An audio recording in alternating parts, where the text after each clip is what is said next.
Good evening, guys. So we are recording our second episode of The Glow, and today I am very happy we got our guest, which is Kay from Netherlands, and he recently graduated from his university, and also he get the really successful experience as an icebreaker, joined Guerrilla Games as a tech hard painter.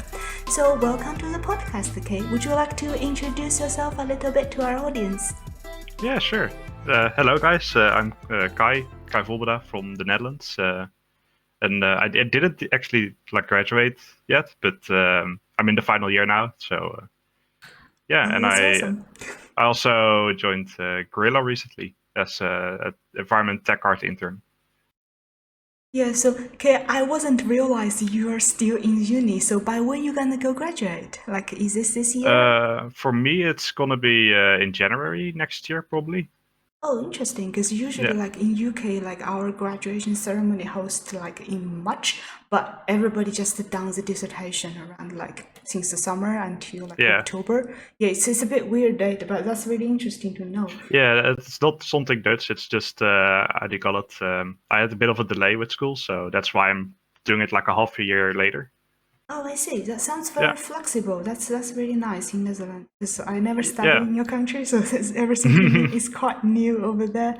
Yeah. So technically speaking, you are still in your final year, right? And you already Yeah. managed to get like the career path. So I would say that's not very easy to everyone, especially like to our communities. Like most of people are games to like working towards either VFX, lighting, or tech art. So mind if Mhm. I ask, how did you keep yourself like going to the plan? Are you like a super planner, or it's more like a go with the flow, career-wise? I kind of in between. Of course, I always plan some stuff. I always had like this goal to I want to go to this job or this place after I graduate, but never like, oh, I'm gonna work for it right now, like full go for it. So yeah, I got a Yeah. goal and I just go with the flow until that point. That's really nice because I would say find the first job is like half on ability, half on hard work, but also it's like depends on luck. I think like because Gorilla is also in Netherlands, so that's gonna be a huge benefit. But still, I believe like you must done lots of hard working, like get in yourself into this industry. So how did you like usually keep yourself stay productive? Because I guess in final year, like in my experience, we got final project, we get like final exhibition as a visual art student before. So yeah, how did you keep yourself like stay productive or concentrate? Do you have any secret to share? Yeah, that's how do you call it? It's a bit hard to really yeah, how do you say that? It's okay. To get the motivation right. I think around this point last year, I was really like, oh, I don't know if I want to do like environment art or tech art. I was like doing both at the same time. And I See. wasn't really sure what I wanted to pursue back then. So I just took a bit of a wild shot and just tried tech art for a while, make some tools, make shaders, learn more about shaders, that kind of stuff. Learning more programming languages, and at some point, um, you get the opportunity, or I got the opportunity from school to work on that kind of stuff for that semester. Yeah. Um, Let me think. I think in September last year, I joined Code Glue for an internship there, which was like the official internship for school. Oh, And I see. sorry, Yeah. So actually, that's your first internship, isn't it? Like yeah, industry-wise. yeah, it was at Code Glue studio in Rotterdam. And yeah, I was a tech artist there. I did shaders, tools. I helped with optimization, that kind of stuff. Yeah, I see. Because I'm currently displaying your very cool runtime virtual texture plugin on my screen, so the audience will able to see it. Because when I firstly saw this, I think that's like in the very beginning when we talked. Because I met you initially in the XP Point group, and then I founded my own lighting Discord. So one Yeah, thing I really appreciate from you personally is like you always very very active. So I think that's one primary like characteristic I will encourage people to have, because as an Asian and a woman, I kind of like, I am very introvert in the very beginning. Like when I come to UK to study, I always quite scary to talk to people. It's totally different than like who I am for now. So yeah, do you feel like communication to people is also like quite important, either learning or like even like collaborate with the team? Yeah, definitely. It's like you need to sell yourself, right? So you need to make or let the world know you're there. So making stuff, publishing the stuff, working on your projects, of course, but also just getting to know people. I think by me joining, which basically ties into like the thing I just said about that difficult decision I had to make a year ago. When the pandemic hit, I was basically I didn't really have contact with anybody, Yeah. like either from school because everyone was in the same situation. We had some sparse contact, but not like a lot of contact. Yeah. So I decided to join like Dynasty and EXP. Well, I already was in those Discord groups for quite a while, but I decided to become a bit more active in those groups. And yeah, I stuck around in EXP, got to learn, got to know more people, Yeah. got to see the cool stuff everyone was working on, and everybody got to see my stuff that I was working on, and that helps a lot. That you get feedback, you get more insight into like how the real world in the game industry works, kind of stuff. Yeah, indeed. Because that's one thing. That's exactly why I'm creating this podcast. Same with the Discord for like my lighting group. Because back to the year when I just joined this industry, it's so difficult. It's honestly like the only profession circle I have is my colleague, and it's so difficult to Yeah, find people. And we do know lots of like people works in games, but back to China, it's like most of them there. You can see many great character artists or modelers or texture artists, but for lighting is so limited. So yeah, I think I totally get you, like how difficult in the very beginning. yeah. And Yeah. yeah, especially stuff like tech art, lighting art, VFX. There are very small communities around it. So yeah, I can see like for tech art, there's basically no Discord group. Yeah, maybe a few smaller ones, Yeah. or maybe a few. That's also something with tech art is just so broad that it's very hard to find a specific topic you're interested in, like a specific group that's exists around that topic you're interested in. Yeah, If you know what I indeed. mean.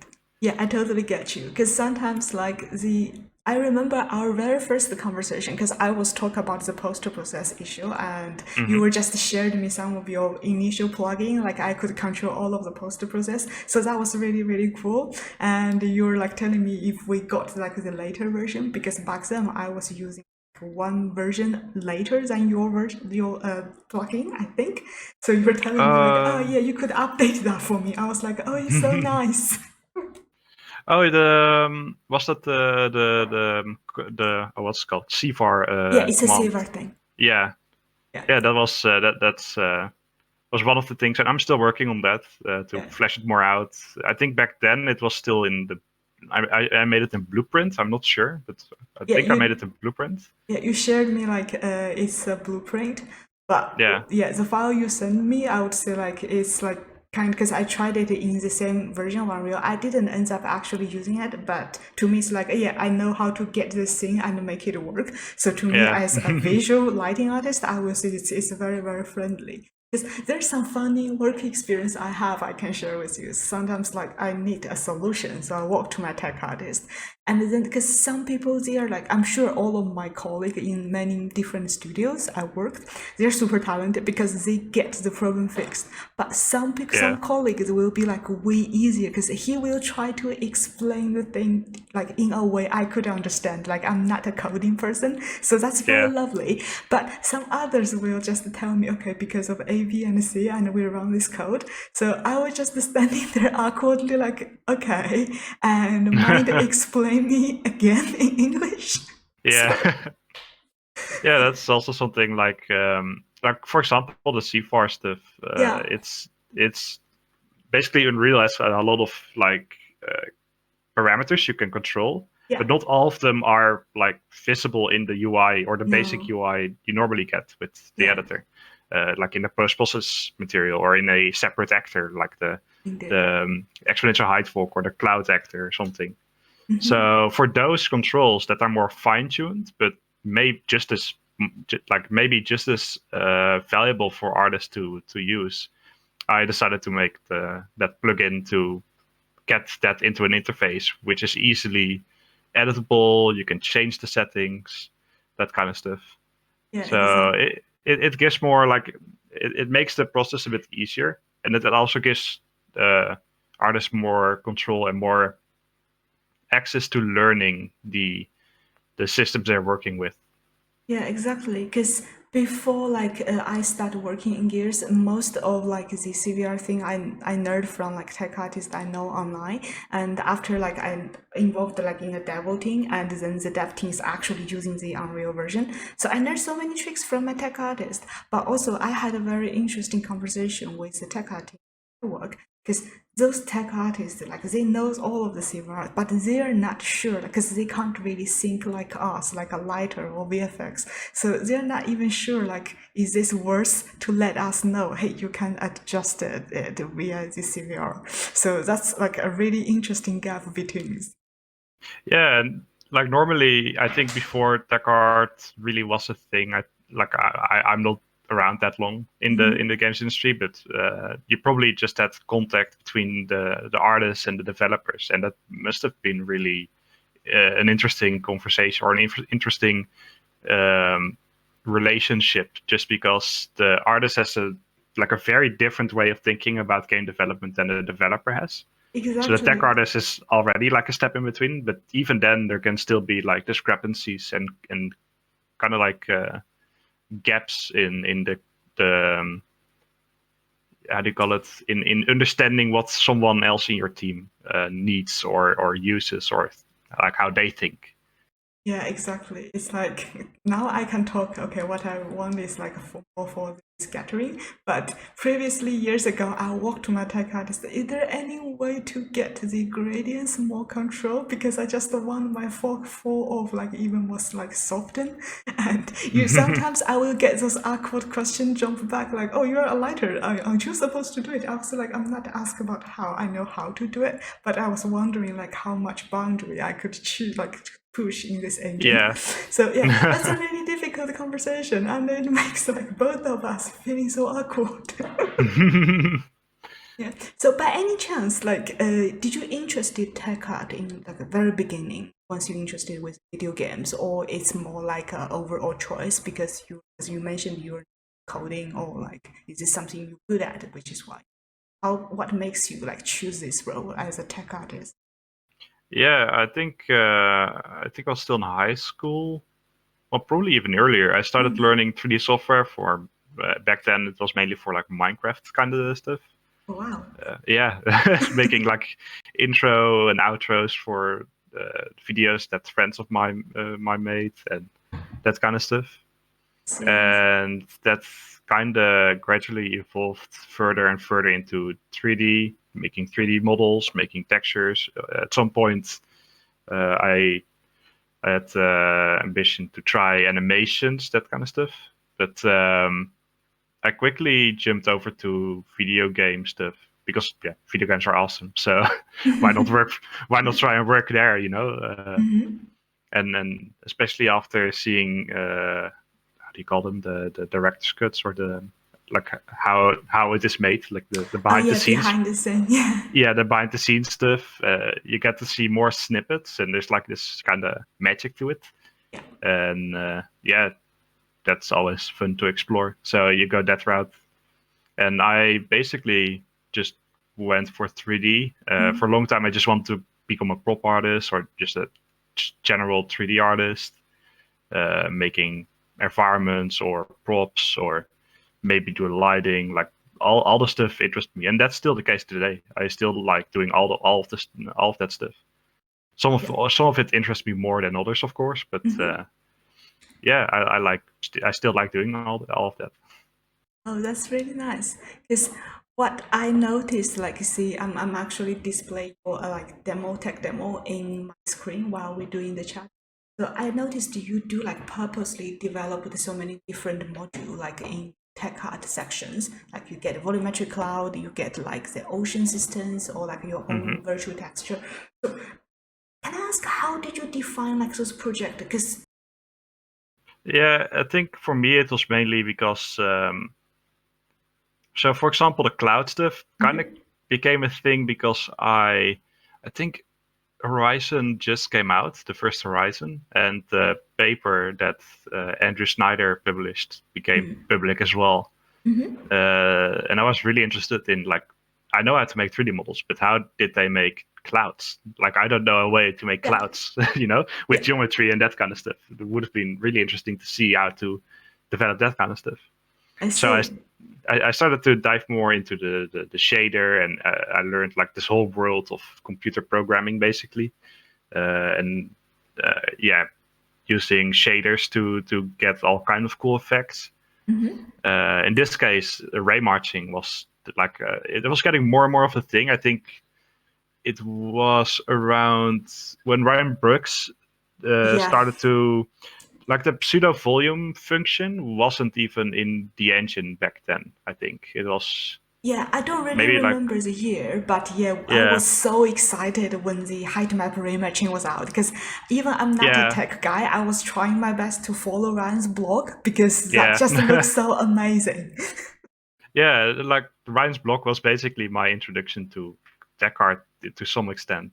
Yeah, Ryan Brooks and of course stuff from uh, the guys from Dice with VFX for Battlefield, yeah, like the explosions and that kind of stuff. But yeah, basically every project I start just starts with the curiosity, like, hey, I'm interested in diving into this. So the clouds was diving into shaders and specifically ray marching. It's kind of the first experience I had with ray technology, like the ray tracing or ray marching or yeah, spear same here. tracing, all that kind of stuff. Yeah, Um, yeah, so that's when I started to look really into that. yes, For same the here. water stuff, I read a paper about the. Well, was it from a paper? No, it was from like a video, like a behind the scene video from I think it was the Assassin's Creed 4. I Assassin's think Creed. Okay. yeah the one from Pirates with the pirate. I don't know Okay. the name anymore. Yeah. Okay. Black Flag, that's the one. Yeah. They had like this video about how they did like the water stuff, and there was even like a paper around it. And I was really interested in trying to recreate that and learning how to make the mesh that is only visible in the screen and how to have the water system working. And that later evolved into learning about Gersten waves and basically wave function math and that. This podcast is more for us. It's we're just Hmm. doing this to share like the topic. We're interested. Since I am purely like an art person and I do everything by visual, even I work closely with like the ray tracing tech, with the HDR environment. But do you think if people want to be a tech artist, they must be really good at either logic or mathematics, like anything super scientific based? Is that gonna be a must? I mean, like fundamental knowledge base. Um, I don't think so. Like for me, it was more like I already, yeah, from like high school, and I already had like a kind of interest in mathematics and that kind of stuff. But I Yeah. wouldn't say that most of the stuff you learn with mathematics is stuff you also use in shaders or in tech art. Okay. Like logic is kind of the same, I think. You really need to think in systems. I In think system. that's the yeah. So for example, ray tracing is really like, okay, I got a point, which is the camera, and I shoot a ray for every pixel in the screen through from that point through the pixel basically. And what happens after? How can I see uh, when it intersects with geometry or when it bounces off surfaces, that kind of stuff. It's really thinking about from what I can basically infer, is thinking about how to apply the system to make it also usable, but also have the intended result you want to. I see. Yeah. Well, that's a brilliant explanation. Because after I instantly regret a bit after asking you this question, I was like, am I corner kind of there? Yeah, because for now I'm just showing your environment work on our screen. So it's like you also did something about photogrammetry. That's Yeah, really awesome. Yeah, because that's this is, I don't really see this part often, like tech art friends' portfolios. well, when I started with like diving into tech art, that was actually one of the topics that came up a lot. Like photogrammetry, oh, that's gonna be something for tech artists, like going out, taking the pictures, like how do you call it? Working with the mesh data and the scan data and that kind of stuff. But yeah, at some point that got more like pushed to environment or prop artists, which is logical, I think, because photogrammetry is inherently a more prop focused or environment focused thing. Like there's tech around it, of course. You need to have a photo camera, like preferably a decent one, to get all the detail, and of course like a way to process all the images. So software, like some software is needed for that. Like let me think, what did I use back in the day? I think it was reality capture, but I'm not sure. Okay, so that's like the software you just Yeah, yeah. like I used a few because they're a bit too expensive for students, so I just chose to use the 30-day Oh, the trials. trial. Yeah. Yeah. But yeah, that's also, if you want to learn software, just try the 30-day trials. It gives Yeah. you a good insight in how. A lot of these projects kind of started at the same time. I always try to have like 3 or 4 projects running at the same time, just so I can. That's crazy. Well, I cannot focus on something for long. So after a week or something, I kind of get burned out on the project and I just want to do something else. That's So some I jump over. superpower. So I jump over to another project and then basically do the same until I'm burned out on that one, and then I jump back to the other one, or maybe I start a new one. It really depends. But I always try to have a maximum amount of projects I work on at the same time, Yeah. because like you can just keep on making new projects to start on, but that's only gonna hurt you more than it's gonna be a benefit. Yeah. Okay. I have a primary question. How All right. you manage to remember where were you if you have to jump out to somewhere else? So for like cases like the volumetric clouds or the water, it's kind of like a very straightforward, like a very linear way of working. For example, the volumetric clouds, if you have not set up the 3D textures yet, for example, you just can't render something. You can't make the clouds itself. So you need to do that first before you can go on to the next part. Yeah. And after that, you may want shadows into it. Like, then you need to do that first before you can go on to something else. Oftentimes, especially with code, you break something and then you have to fix that first before you can go on to your next thing. I see. So you can go. I think the clouds, I worked on it for 4 months straight, and then I took a break of it. And yeah, when I got back, I could. It takes a bit of a while to relearn, and in the meantime, you also learn a lot. So you kind of redo certain parts, especially with code, because I was still very much learning how to code. See. So you basically throw away stuff you already made and start again with your new knowledge, that kind of stuff. Well, I'm happy to know not only visual artists suffering this part. Sorry. Yeah, but this makes me really, really happy because that's how I know lighting. I end up like light small corridor at least 4 times. Like that's part of my first one. If you look at my tank, for example, the tank I made was probably remade 3 or 4 times, I think. I was showing your lighting work earlier while we were talking. Is it in your 3D assets, the tank one? I think so. Yeah, it's in 3D assets. Yeah. Oh, yeah, nice. So that one basically got remade 3 or 4 times over the course of a year, I think, or maybe even 1.5 years. Like way too long. I spent way too much time on this tank. Wait, so you basically did this 3D modeling, texturing, and rendering? Yeah. So I made the model, and then I kind of burned out on it, so I did something else. And then I came back and I was like, "Oh, this model sucks," so I just redid it again. Oh my god. Yeah, And I get it. then the same like another time, and then the textures probably a few times as well. And Hmm. I think I did the rendering also 3 or 4 times over. And now I look back at it and I just want to redo it again. Well, at least you not plan to throw it away. That's amazing because that's how I feel when I look at my old portfolio. I deleted at least 8 part of my ArtStation old portfolio Yeah. just because I don't want to look at it. No, But exactly. It's also with some stuff I have thrown away some stuff because I yeah, just don't care for it anymore, which is hmm, I think just a very natural way of progression. it is. Um, but some stuff is it's just like this can still be improved and it can still have a lot of like valuable stuff for my portfolio. It can Yeah, still impress recruiters probably or maybe like other 3D artists. I don't know yeah, who definitely. exactly I'm going for, but yeah.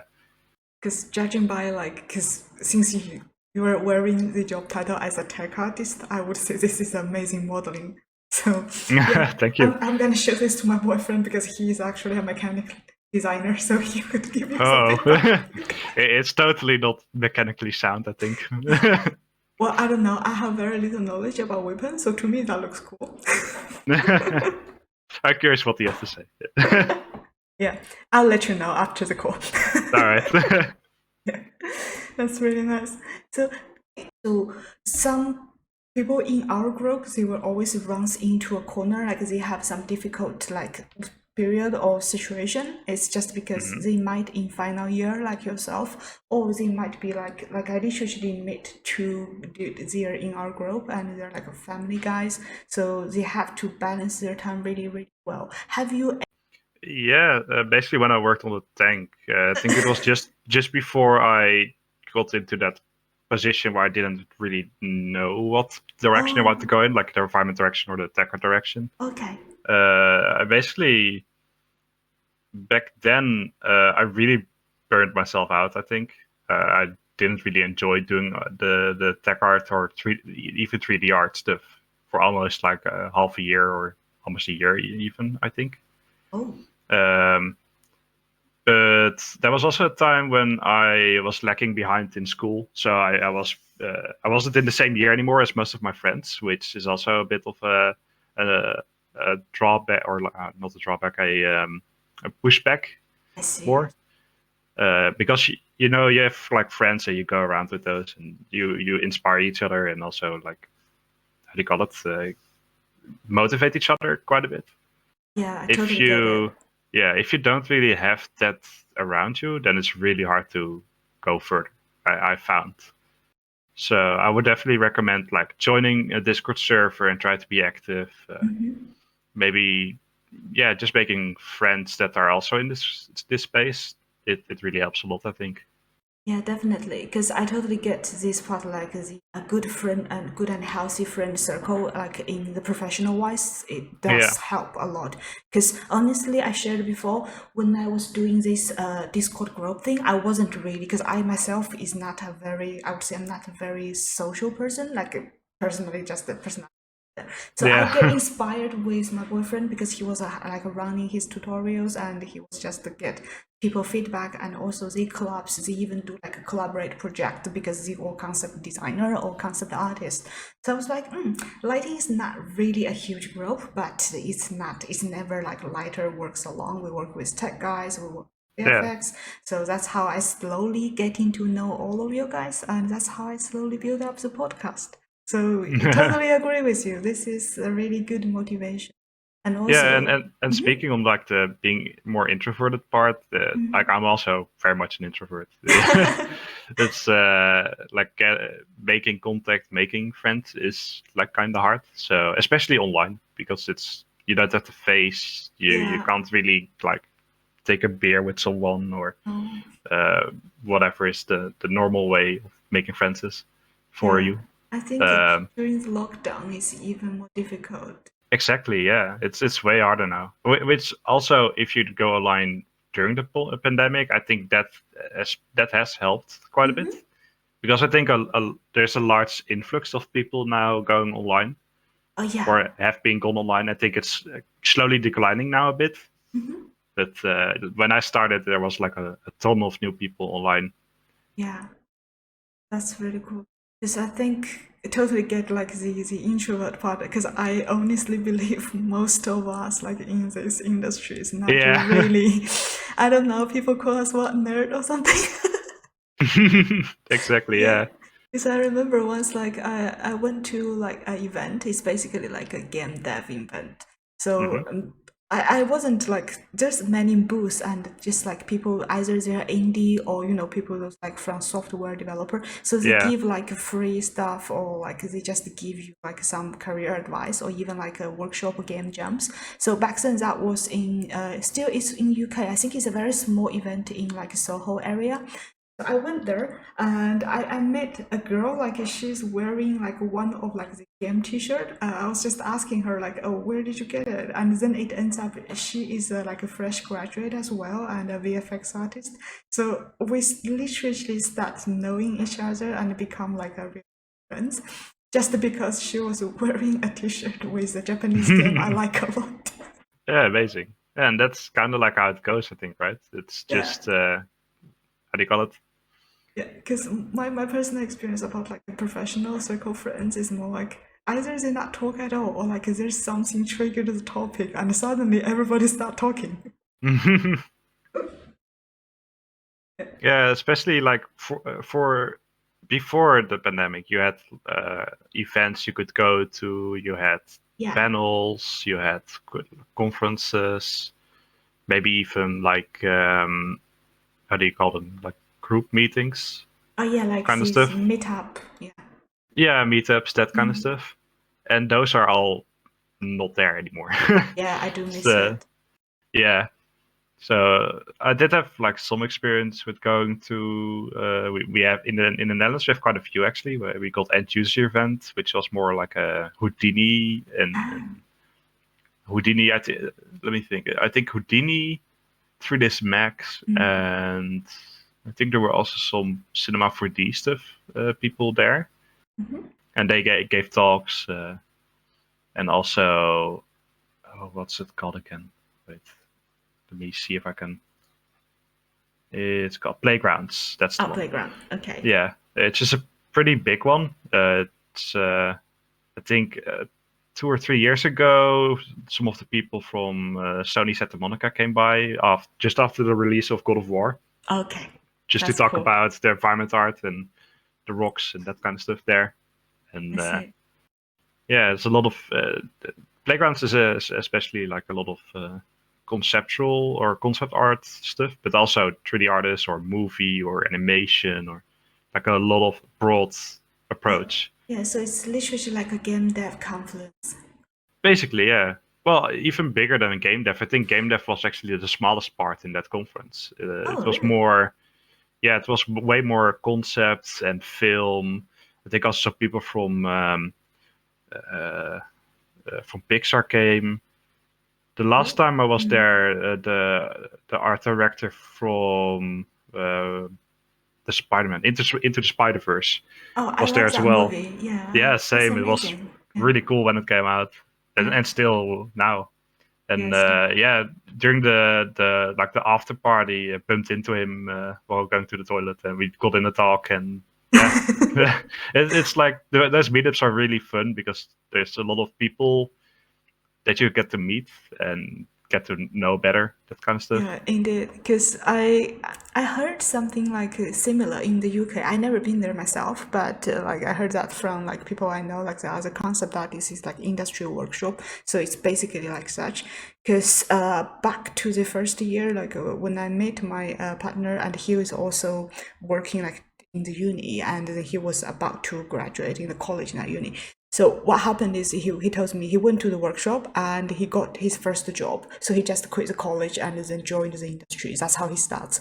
Yeah, So yeah, I was like, oh, those events because we never have that like in Asia that often. But nowadays it's much better because like Epic also hosts lots of like meetups in China. I think I heard from like my colleague who's still working there.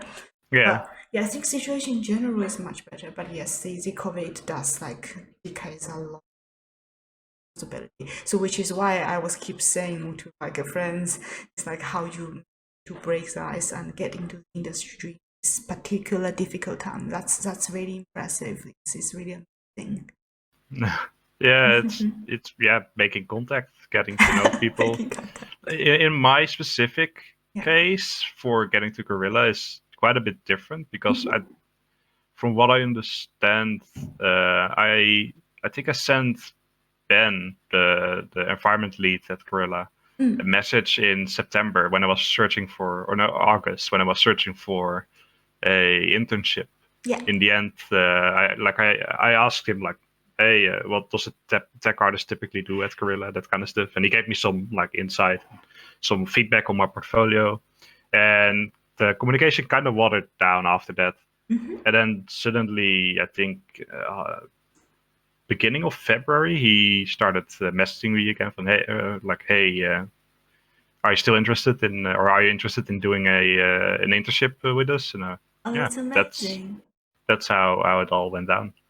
Is it? So Mhm. especially for tech art, I think because there is so much demand for tech artists and VFX artists Indeed. probably, and yeah, maybe also lighting artists. I'm not really familiar with that Yeah, they're not part of the much industry. lighter. Yeah, most of the Yeah. lighter in the industry now is in our group. Exactly. So yeah, that's kind of. I think for those three specific ones, it's very likely that, or not very likely, more like it's it's more probable that Yeah, it goes the same way as I did it. But see. for environment art and 3D art, it's kind of saturated, that market Yeah, already. So you have to, how do you call it, more like market yourself more yeah. as being I a do good artist. think, yeah, I do agree with you, but also I do think like the hardworking part you spend, like build up your portfolio, and also a very successful move is like you manage to get people who's already in this industry and get noticed to your portfolio. That's like you say, marketing yourself well. It's not Yeah, about, exactly. yeah, it's not about okay fake your identity or like get some like a fake CV. It's totally not about that. It's more like you showing the right portfolio to the right person. So I Yeah, personally value it a lot because you're absolutely right. Like VFX and lighting and even tech art in your profession, I think we're all blessed by the new technology because it's the reason I see there's not many lighting artist who is like already getting years in this industry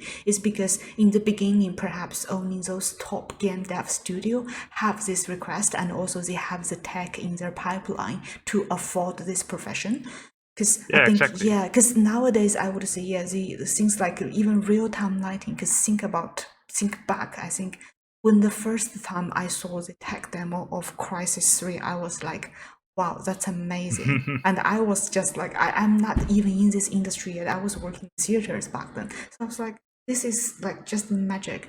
And then think about years back when I worked at Crytek Frankfurt. I remembered my first day walking into that studio. I was this is where the magic happens. So I was so excited.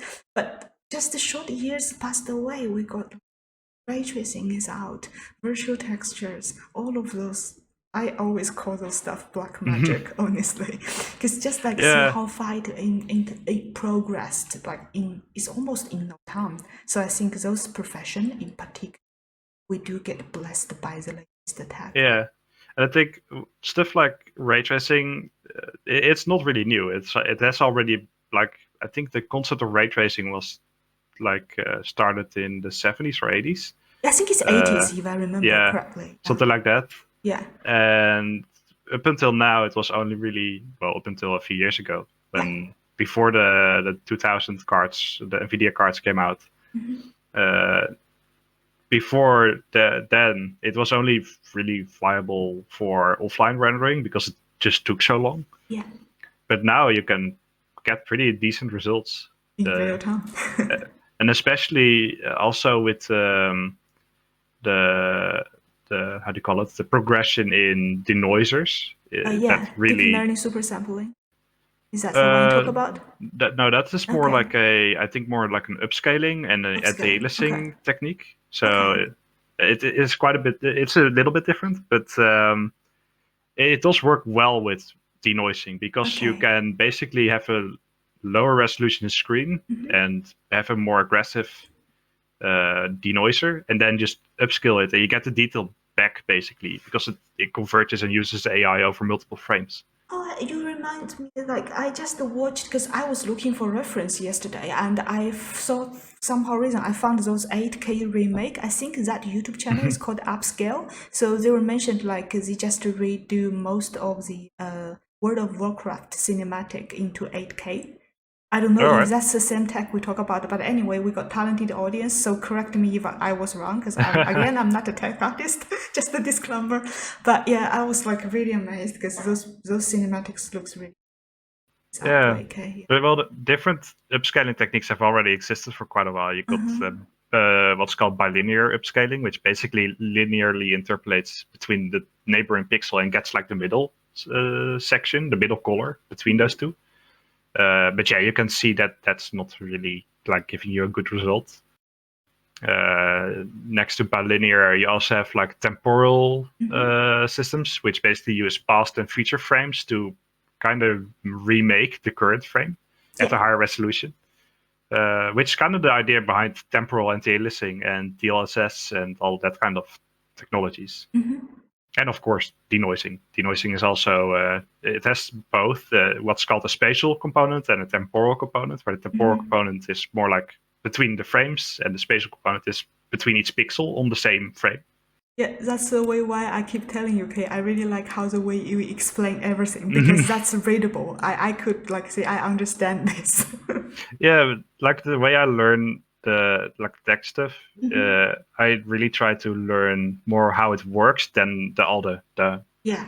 fancy words and that kind of stuff. The one thing that's really annoying with reading papers is that they are really um, they they just make words to convey it. Basically, it's Yeah.